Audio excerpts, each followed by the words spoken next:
Tere, mina olen Egle Oja, rõõm tervitada teid kõiki Põltsamaa lossis. Olen üks lossi arenduse eestvedajatest ja teen teile siis sellise lühikese tutvustuse, mis on siin siis viimase 4-5 aasta jooksul toimunud.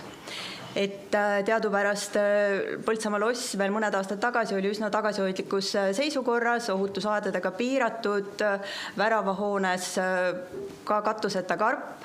Ja sellised aktiivsed arendustööd algasid 2019. aastal ja algasid siis esmalt sellise majandamismudeli muutmisega, ehk et kui varasemalt toimetas lossiõues muuseum eraldi ja sihtasutus, kes siis hoonestuse eest hea pidi seisma, siis see majandamismudel ei olnud nagu kõige sellisem jätkusuutlikum ja motiveeritum, sest mõlemal üksusel olid omaette tegevuse eesmärgid, ei olnud nagu nii-öelda konkureerivad küll need tegevused, aga motivatsioon ei olnud ehk et selline kõige võib-olla tugevam sellise suure kompleksi majandamiseks.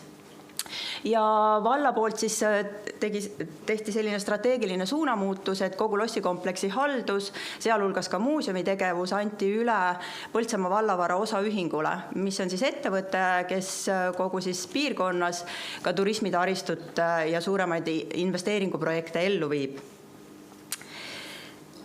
Lossikompleksil siis selline peamine tegevuse eesmärk aastal 2020 sai siis seatud see, et võtta kasutusele ajaloolised hooned, arendada välja terviklik muuseumikeskkond, selline pärandivaldkonna tutvustamise keskkond, arhitektuuripärandi tutvustamise keskkond ja kogu siis sellise tänapäevase külastuskeskusele omaste lisateenustega, toitlustusega, sündmuskorraldusega ja mille kõigega veel, hulgaliste piirkonna või ajalugu tutvustatavad programmidega. Et ühesõnaga võtta kasutusele kogu see sotsiaalmajanduslik potentsiaal, mis siis oli jäänud aastateks rakendamata. Alustasime me 2020 siis sellise vaatega, tänaseks on õueala vaade ja hoonestuse vaade oluliselt muutunud, mis natukene illustreerib siis seda majandamismudelit, et ei olnudki võib-olla vaja miljoneid väikesed asjad, aga nõnda see olukord siin startides oli. Alustati turismiinfopunkti ja muuseumihoone uuendamisega, mis siis asub siin kõrval olemas majas, 2 hoonet on ehitatud 80-ndatel. Sai püsiekspositsioon uuendatud ja natukene külastusteenuseid disainitud. Siin näide siis näituseala uuendamisest. Kogu seda arendusprotsessi on saatnud meid siis sellise 80-ndate aastate taristu probleemid, mida iganes, mille kõigega ka ei ole ainult tegeletud ajalooliste hoonete konserveerimisega, vaid kõik sellised tavalised tehnoprobleemid on meil siin olnud õue peal. Lihtsalt, kui ma võtan hiljem kokku kõik selle arendustegevuse numbrites, siis need pildid natukene siis põhjendavad, et kuhu need suured arendussummad kõik kulunud on. Üks kitsaskoht, mis siis lossikompleksin oli ka muuseumi tegevuses ja sisutegevustes, oligi siseruumi aastaringse kasutatava sisepinna puudus erinevateks sisutegevusteks. Ka sellega siis 2020 sai alustatud, nii et renoveeritud on siis ka erinevaid sisepindu, et siis võtta tegevusteks nagu pindu kasutusele ja laiendada ka siis, no näiteks siin on üks näide stiliseeritud sellist rokokoo teemast, mis on muuseumikiirendi abiga kirjutatud selline temaatiline ruum seal meistrite majas. Jällegi näide siin lagunevast taristust, katusetööd, väliselt hinnates tundus, et vahetame ära ainult kivi, kui läksime katuse alla, siis selgus, et tuli vahetada ka kõik konstruktsioonid. Siin juba siis algamas konserveerimistööd. Üks suur kitsaskoht, mis meil siis oli, et müür katustamata, see on ilmselt tuttav paljudele linnusmuuseumitele, et kogu see sein ajas siis ka sissepoole niiskust ja nüüd on siis kirdemüür katustatud. Jällegi 80-ndate hoonestus, mis vajas uuendamist.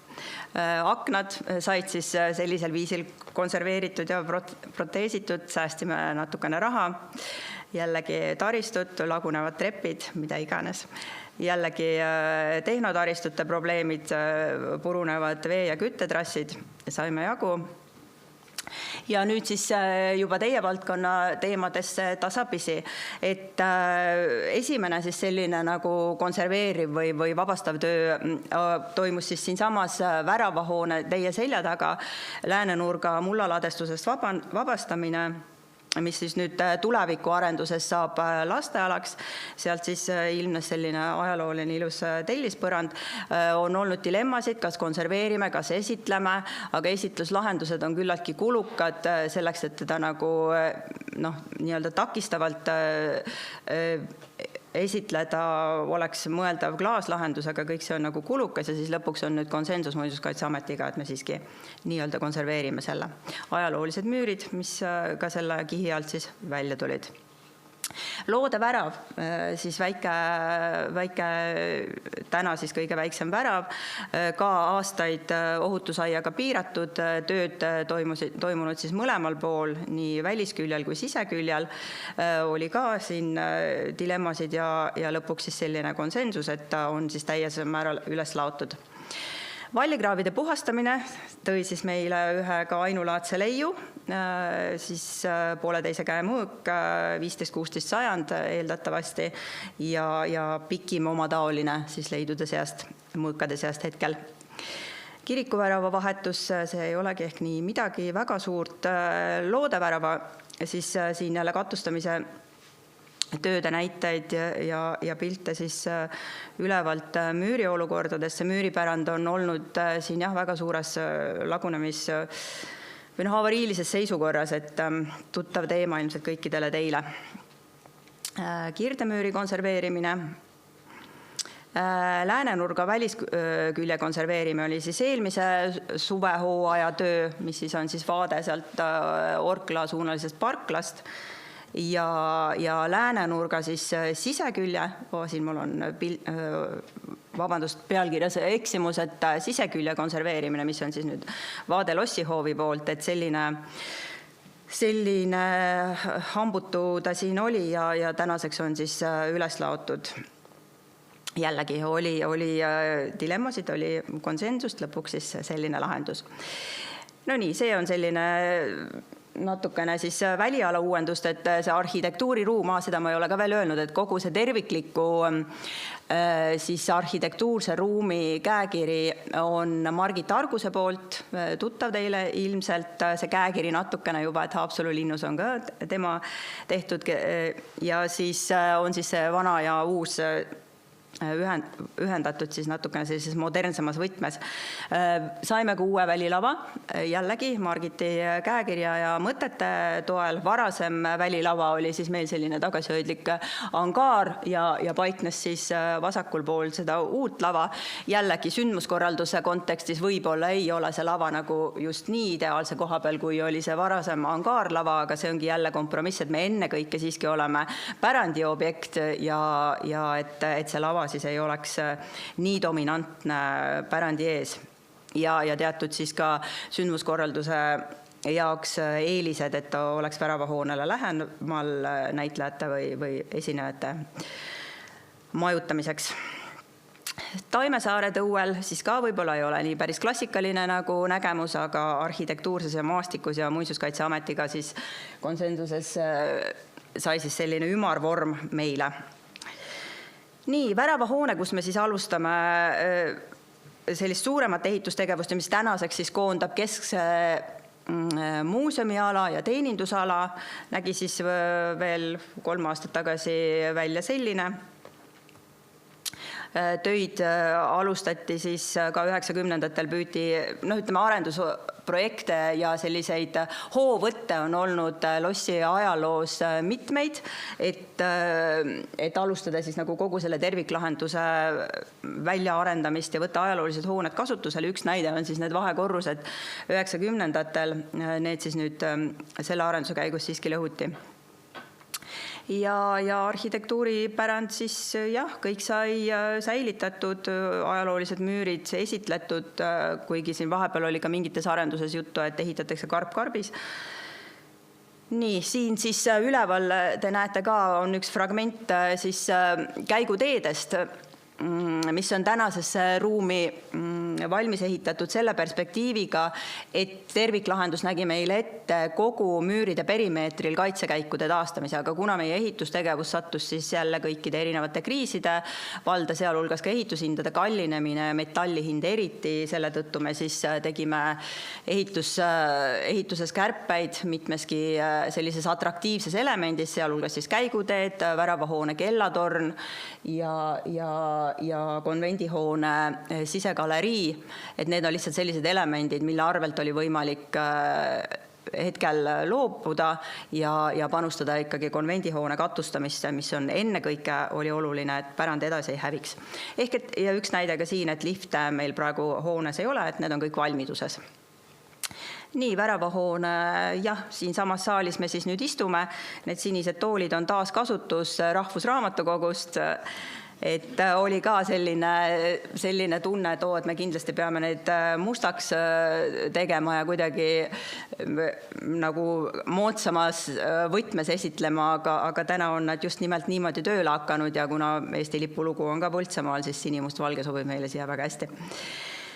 Nii, ja kogu siis see maja on siis jutustab sellist linnuse keskset lugu ja tutvustab 7,5 sajandit siis omanikke ja kõike seda majandustegevust, mis siin siis on toimunud ja tõeline siis pärl peale seda loo jutustamist on ikkagi siis see arhitektuuripärand.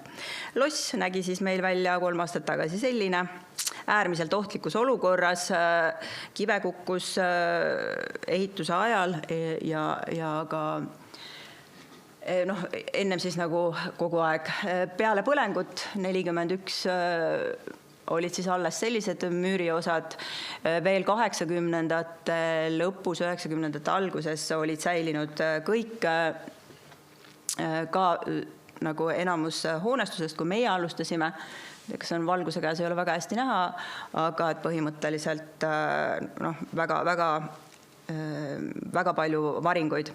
Rusukihid, seal kohati kuni 6 meetri kõrgused, pea sissepääs toestatud, varisenud ja tegelikult tagantjärgi siis vaadates tegid selle puhastustöö, mille me seadsime eesmärgiks teha ära omade jõududega, aga see oli üks majandamismudeli muutus, et mitte osta välisteenust kogu selleks projekteerimise eeltööks, et insenerid saaksid üleüldse seda müüripärandit lähedale hindama, otsustasime oma tööjõuga selle lossi puhastada ja tundus nagu väga suur ettevõtmine, aga tegelikult kogu selles lagunemise protsessis tagasivaateliselt on see olnud siiski ainult 5 kuud ja 3 töömeest. Nii et oli ohtlik, aga kõik läks õnnelikult. Ja keldrid olid ka muidugi rusukihte täis. Nii, siin siis sellised mõned tööde pildid. Ja nagu te siin juba selle foto pealgi näete, et kõik need suured müürid, kui te nüüd hiljem lähete konvendihoonesse, näete neid uuesti üles laotud seinu, siis tuleb see mastaapsus nagu esile. Keldrite puhastamine, ka jõepoolne paraatkäik, see oli väga varisemisohtlikus olukorras. See põhihoone osa küljest lahti tulemas tänu niiskusele, katustamata, vahekorrus äärmiselt avariiohtlik ja selle töö me saime siis Muinsuskaitseameti toetuse raames tehtud. Seejärel algas siis lossis puittellingute ehitus, et valisime puittellinguid, sest me arvasime, et see töö selle müüripärandiga konserveerimisega kestab aastaid, et meil ei ole jaksu põhirahastus, mis nüüd meid nagu toetas seda arendustegevust, oli PKT projekt siis, ja valla omaosalus kokku siis ligi 3 miljonit. Aga selle rahastuse raames me ei suuda konserveerida lossihoonet ja ehitada siia külastuskeskust koos ekspositsiooniga oli see mõte. Hiljem siiski selgus, et me suutsime niimoodi optimeerida. Tänast olukorda jälle arvestades, et see müür ikkagi kuivab edasi, on meil kohati nagu kahju, et me puittellingud maha võtsime, aga nii ta on läinud. Ehitustegevus algas siis talvel lossitorni töödega, jällegi äärmiselt ohtlik, kõige ohtlikum nendest tööosadest. Siin on nüüd kaks vahekorrust, mis ka 90-ndatel valatud, need jäid alles, tööd kõrgusesse ja siin see torni tipp juba paistab. Et väga kaua oodatud sündmus kogukonnale ja kõikidele lossi huvilistele. Siin natukene ilmestust sellest, et milline see olukord seal kõrguses oli, et tõesti valati torni treppe ja hommikul tuldi tööle ja oli kive kukkunud ja treppi lõhkunud. No selline vaatepilt saatis meid siin, ma arvan, et 2,5 aastat, suurusjärgus ühest kohast alustati, teisest lõpetati. Siin on näha ka nüüd seal üleval seda läänenurga müüri. Nii, siin on üks väike fragmendikene veel rokokoo ajastu hiilgusest üleval ehisserv, kui te lähete torni, siis te näete. Nii, siin siis näide sellest, kuidas algas nüüd ühe siis sisemüüri ehitus ja sellest sammast galeriist siis üks fragment ühel küljel 3 sammast. Et see Margit Argiuse nagu terviklahenduses on nähtud ette see metalllahendusega taastamine, aga kuna meil pidime selle kärpima, siis hetkel on nüüd ainult üks fragment ja kivist sissepääsu poolel. Nii, see saviplokk on meil siin ka olnud selline dilemma või konsensuse koht, et algses idees on olnud arvamus, et me krohvime selle, siis on jälle olnud arvamus, et me ei krohvi seda. Kesktee on see, et hetkel meil ei oleks ka raha selle krohvimiseks. Ja siis praegu on ta siis üles laotud, et kui te sinna lähete ja võib-olla tekib sellise küsimusi, et miks ta on natukene sellise robustse vuugiga, siis sellel on oma ajalugu. Nii. Ja siin ta siis kerkib, siin juba hakkab meie tuju paremaks minema, selle pildi peal meie tuju jälle läks halvaks, sellepärast, et kui me vaatame selle üleval neid sambaid, see oli üks kõige kriitilisem koht, selle pildi peal te näete seal 2 pilti, kus meil oli tuju nagu väga paha, sest et altpoolt oli kehva hinnata seda, et millised need taastamistööde mahud finantsiliselt on ja kui seal üleval siis lihtsalt kõik pudenes, siis läksid meil ka natukene mahud suuremaks ja see kõik tegelikult ilmestab, et kui õnnetusseisukorras on see mastaapne müür siiski olnud aja jooksul. Siin need niinimetatud minu 3 õde, mida ma kutsun, need olid ühed kõige sellisemad õõvastavamad altpoolt üles vaadata, aga said nad õnnelikult siis seotud. Siin siis juba siseõuetööd. Siin veel natukene näiteid siis jõepoolse sissepääsuolust ja terviklahenduse tulemus siis selline täna. Mis meil on kitsaskohad, on lossitorn ja lumeolud, et eelmise talve kogemus, esimene talv, siis meil näitas seda, et me pidime talveks ikkagi torni kinni panema, sest lund sajab sisse ja selle torni hooldus, lumetõrje on täiesti ebamõistlik. Ja siin on lihtsalt üks väike näide ka sellest, et kuidas me oleme väga igatsenud oma külastusalale siis toitlustust ja oleme selle üle väga õnnelikud, et me leidsime partneri. Palju on küsitud nüüd jälle lõpuks ometi midagi konservaatoritele, et mida me siis leidsime, et lossi koristustööde käigus leiti lehevaagen, mida me nüüd esitleme siin alumisel korrusel vitriinis ja asjatundjate hinnangul on see siis rokokoo ajastu lehevaagen. Et ta on armsalt väga sarnane stuki vormiga ukse kõrval. Tekitab minus küsimusi, aga asjatundjad on hinnanud selle ikkagi vaagnaks, sest et sellel vaagnal on väga peen ehisserv ja jalgade toetus. Mina ei ole sellel alal ekspert, sellepärast ma lihtsalt räägin seda, mida ma olen kuulnud ja et olen ka kuulnud selle lehevaagna osas argumentatsiooni nagu erinevas suunas. Siin on see mõõgaleid, siis õnnelik leid ja kopas niimoodi tema seal siis rippus. Ja see leid on siis eksponeeritud seal kõrval olevas saalis, kus ta hommikul siis kohvi jõite, et vitriinis, kus meil on praegu üks ajutine näitus sees. Et ta natukene kaob selle ajutise näituse tahaplaanile. Siin on siis asjatundjate hinnang ja hinnatud siis 15-16 sajand.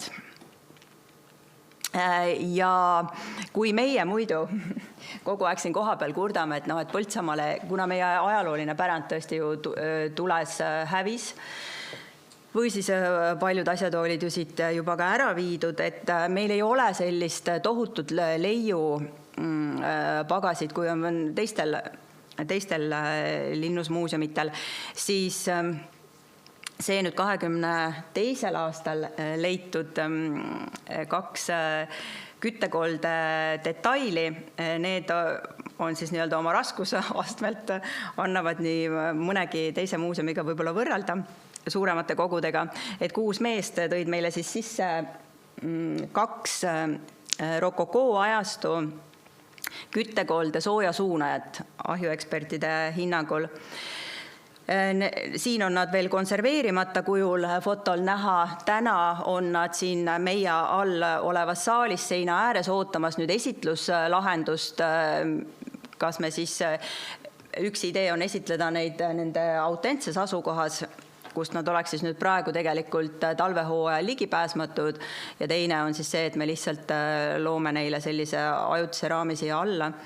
Et need on siis tõesti asjatundjate sõnul midagi väga erilist. Eestis teadupoolest väidetavalt nõnda suuri elemente ei ole.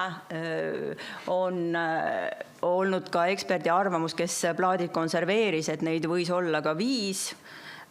Ja leidsime nad siis 2022, kui hakati võtma alla tellinguid siit majandusplokist ja koristama veel viimaseid rusukihte ühe sellise ruumi keskel olevast küttekoldest ja siis ahju vahel alal olid plaat tagurpidi ja teine tuli veel rusukihtide alt välja. Kahjuks üks on murdunud ja väike detail on sellest kadunud. Aga õnnelikud oleme me selle üle küll. Ja õueala planeerimistööde käigus siis ilmutas ennast Lossihoovi kaev, mille asukohta me ka indikatiivselt teadsime ja soovisime siis kogu selles õueala haljastuses markeerida, mitte siis seda rahu sinna minema lõhkuma, aga et markeerida, kas siis väikese kaevu mulaažiga või purskkaevuga, aga saatus tahtis teisiti ja kopa nina taha jäi siis üks selline betoonplaat, millega ta oli siis nõukaajal kaetud ja olime väga õhinas, lootsime väga suurt leiuõnne sealt, kaevud ju teadupoolest, mida kõike peidavad. Tänaseks hetkeks ei ole me midagi suurejoonelist seal leitud, sest et kaev on ikkagi nende 80. 90. aastatel uuesti täidetud, veetud sinna peale uusi kihte, aga puhta vee saime küll kätte, et tõeliselt praegu on väga ilus puhas vesi sinna kerkinud, kaevu sügavus on umbes 6 meetrit, see sisu uurimine nüüd alles algab, eks ju. See kaeluse sisemõõt on 3 meetrit, ta on koonus ja kujuga ja just täna ka arheoloogiga rääkides tema hindab seda kui sellist erilist ehitusviisi, et küll nad pidid siin ikkagi suure augu kaevama selleks, et seda müüripõhja sinna alla paekivini välja on ta ju selline või nagu paekiviringina, et see kõik ju tuli suurema auguna ja siis hakata siseringe laduma, et see on selline suurejooneline töö. Kogu see töö siis aasta aega ta meil oli uuesti katte all ja siis sellel septembris alustasime seda tööd. Ja igal juhul see kaevuvana, kes meil selle suure ja ohtliku töö ära tegi, oli üks selline väga hinnatud turismimagnet siin kõikide seas, et käis üles alla. Ja siin siis natukene näha seda tööprotsessi, et meil oli ikkagi soov, et mitte ainult nagu markeerida seda, et lähme siis uudistame, et mis seal ikkagi on, et kui suur see kehand on, avame ta natukene allapoole ja loome temast sellise seisundi, et me saame minna teda tunnetama tema ajaloolises kõrguses. Ja selleks tuli siis kogu see müüriring avada. Ja siis tänase seisuga on see vaatepilt siis umbes selline, nii et kui te lõuna ringkäiku lähete tegema, siis olge lahked, vaadake ja uudistage ja väga põnev oleks, kui kuuleksime ka midagi teie tagasisidest, et mis on teie arvamused. Nii, aga siin on juba sellised, ma tean, et aeg surub takka, et ma väga ei peatu nendel sellistel arvandmetel, aga projekte on siin kokku olnud ligi 20 kogu selle suurarenduse kontekstis ja ligi 4,6 miljonit eurot on siis investeeritud nii hoonetesse, õuealale, ekspositsiooni, erinevatesse kõikidesse tehnotaristutesse selle 3-4 aasta jooksul. Ja kõige suurem siis nendest projektidest oli siis PKT suurinvesteering, nii et koos oma osalusega siis ligi 3 miljonit. Meie siis suur töövõtja ja lossi taastaja oli Tarrest LT, ainult kiidame, suurepärane koostöö on olnud selle ettevõttega, väga vastutustundlik projektijuhtimine, ei saa meie öelda ühtegi halba sõna. Ja siin on siis võib-olla natukene veel näiteid sellest metallgaleriist, mida me siis ka kunagi võib-olla soovime taastada ja samamoodi tegelikult unistame ju kiviga taastamisest, aga dilemmasid on sellel teemal, tean, et väga palju. Aitäh mind kuulamast ja vastan, kui oskan, kui on küsimusi.